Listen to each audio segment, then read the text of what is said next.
Hello guys, welcome. So collective reading naman tayo ngayon. So tingnan natin, para to sa mga no contact situation, tingnan natin kung ano yung gusto niyang iparating sa'yo. Okay? Give me the message. Kung wala kayong communication, ano yung gusto niya pang iparating sa'yo? Ayan. Or ano ba yung lihim niya sa'yo? Ayan. So be open-minded po ha. Hindi halos lahat ay makaka-resonate. Marami pong salamat sa mga nagsusubscribe. Malaking tulong po ito sa ating YouTube channel. Maraming po salamat. So, start na tayo. Ayan. So, ano ba yung ano niya? Ano yung nililihim ng taong ito?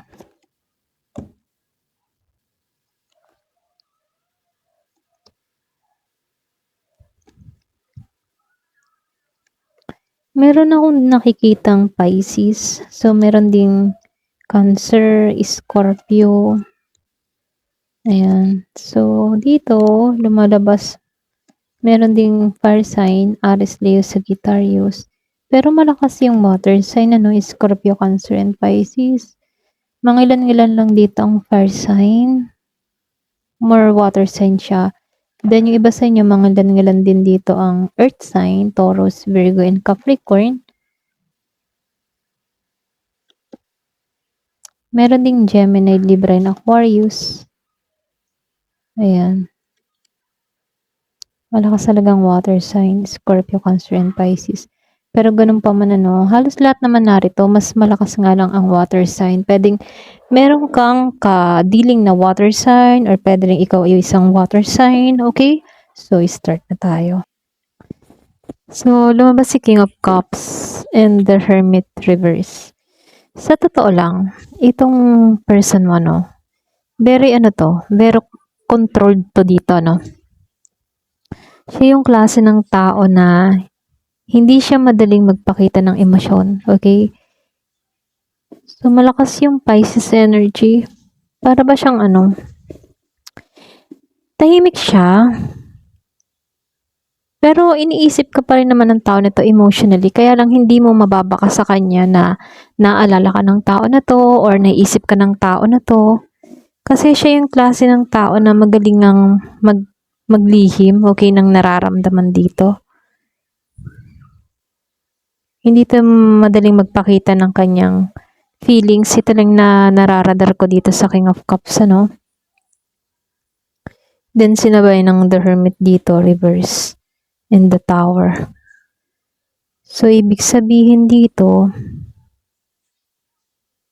para bang nahirapan siyang manatiling isolated dito sa The Hermit, So, nakikitaan ko dito, gusto nitong lumabas sa katahimikan, pero may pride kasi to, or pwede rin na takot. Pero gusto niya nang mag-reach out sa'yo, pero pinipigilan niya yung sarili niya. Kaya gusto nito mag-reach out dito dahil dito sa The Tower. Para bang may nangyari dito, may kinasyak ito, or meron hindi inaasahan nangyari dito, kung bakit parang biglaan tong gustong mag-reach out sa'yo, okay? Pwedeng meron tong nabalitaan, meron tong nalaman about sa'yo. So, lumalabas nahiling to. Para bang masasabi dito sa Nine of Cups. Iniisip niya dito na sana matapos ng lahat, sana magtagumpay siya dito. Maring ini-imagine ka ng tao na to kung paano ba magiging kayong masaya ulit, ganun. Kung paano niya makukuha ulit yung trust mo.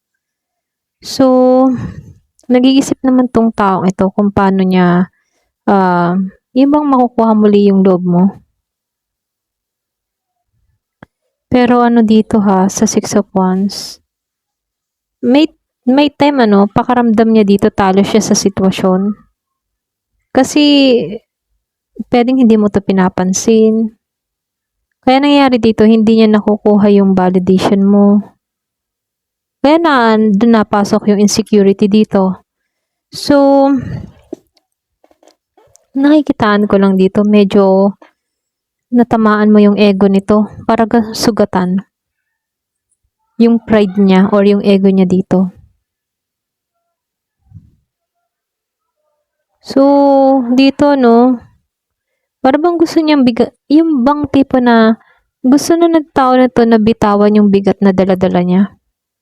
Like sama ng loob, hinanakit, or yung sitwasyon niya dito. Kumbaga dito, no, napapagod na rin siya. Napapagod na siya sa katahimikan. Yun yung dalawa. Para bang nauunawaan niya dito na ayun tipo na kung hindi siya gagalaw, talagang lubusang mawawala ka or lubusang mananahimik. May time na naiisip ng tao na to na kailangan niya ng umaksyon para matapos na yung katahimikan ninyo. So, lumalabas meron tong hindi mabitawan sa nakaraan nyo. Para bang gusto niyang umiwas sa mga sakit ng nakaraan, yung mga pinagdaanan sa nakaraan. Halo to ng yung tipo ng paglayo or nostalgia dito. Para bang nagbabalik tanaw sa nakaraan, pero gusto ring lumayo sa nakaraan. So, lumalabas hirap na magsabi ng kanyang totoong nararamdaman. Ito lang nakikita ko dito. Immature siya sa pakikipag-usap ha. Hindi rin siya kagaling magdala ng kanyang emosyon. Yung bang tipo na gusto naman niya mag-message pero hindi niya alam kung ano ba yung sasabihin sa'yo. Ano ba yung magandang simulang sasabihin sa'yo. Ganun. So, lumalabas dito, hindi niya alam kung paano ka ba lapitan. Okay?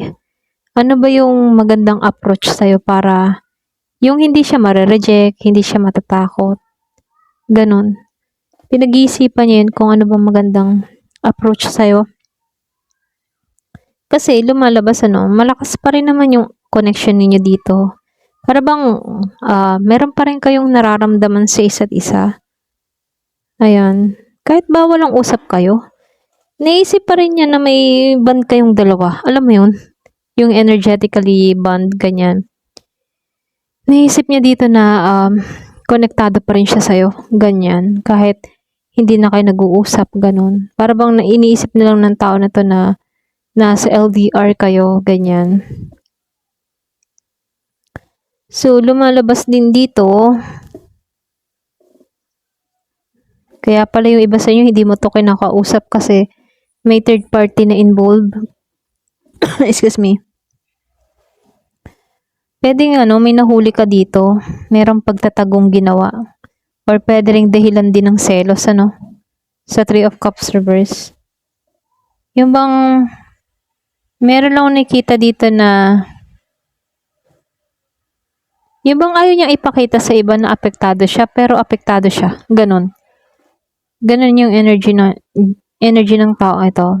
Yung, sa iba, kunyari, ay halimbawa, for example, may nahuli o ganyan. Parang wala lang sa kanya, pero deep inside, talagang balisa na. Alam mo yun, magaling siya sa harap, magaling siya. Hindi halata, ganun. Hindi halata kapag meron tong problema or may sitwasyon na kinakaharap. Pero dito, ikaw, nagkaroon ka ng distansya. Para bang emotional kang dumistansya, ganun. May lungkot. Ito na nakikita ko, Para bang may lungkot na nangyari dito. Yung pakaramdam na naiwan. Ramdam kasi ng tao na ito yung pagkawala ng partner niya. Pwedeng ikaw, pwedeng siya. Merong ramdam ang pagkawala mo. Okay? Pero sa totoo lang dito, hindi pa siya fully ready dito na harapin yung katotohanan sa Judgment Reverse. May lungkot to. Ito lang nakikita ko. Pero, hirapan kasi itong magdesisyon ng mature. Kaya may denial pa dito, ha?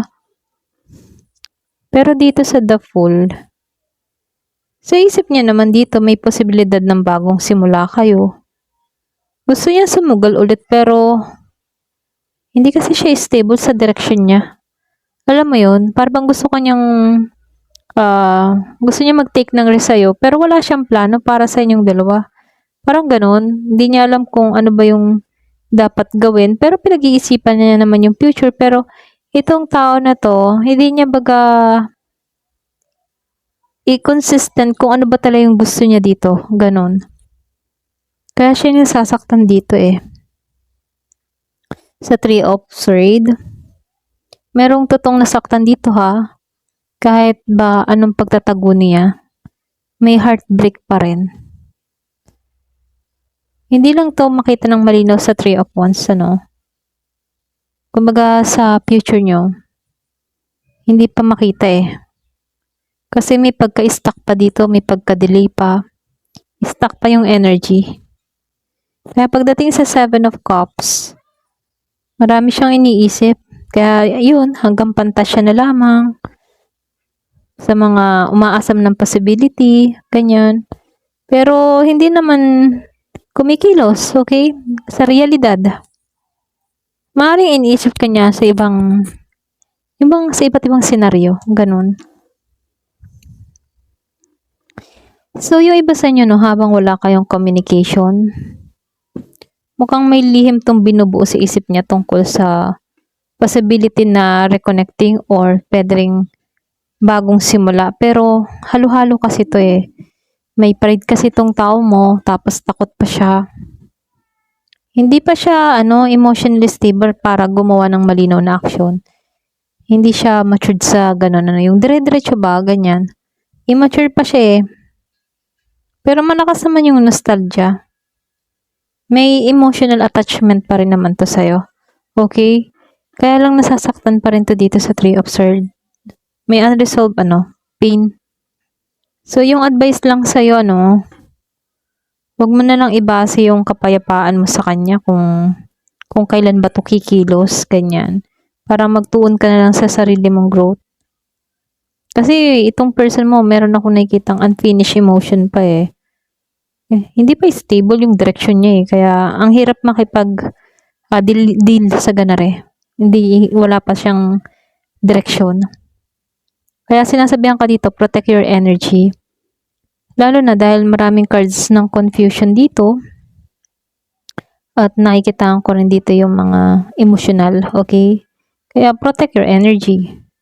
Mas maganda na lang na obserbahan mo yung action ng tao na to. Okay? Kasi medyo mixed signal to eh. Para ba siyang urong sulong, ganyan, or pwedeng maraming sagabal pa. Kasi nakikita ko dito, komplikado eh. Kaya sinasabihan ka dito, mag-focus ka muna sa sarili mong healing at sa confident habang tahimik pa yung sitwasyon ninyo. Okay? Pero nakikitaan ko dito sa 2 of Cups, meron tong totoong emosyon, okay? Meron naman siyang totoong emosyon sa'yo.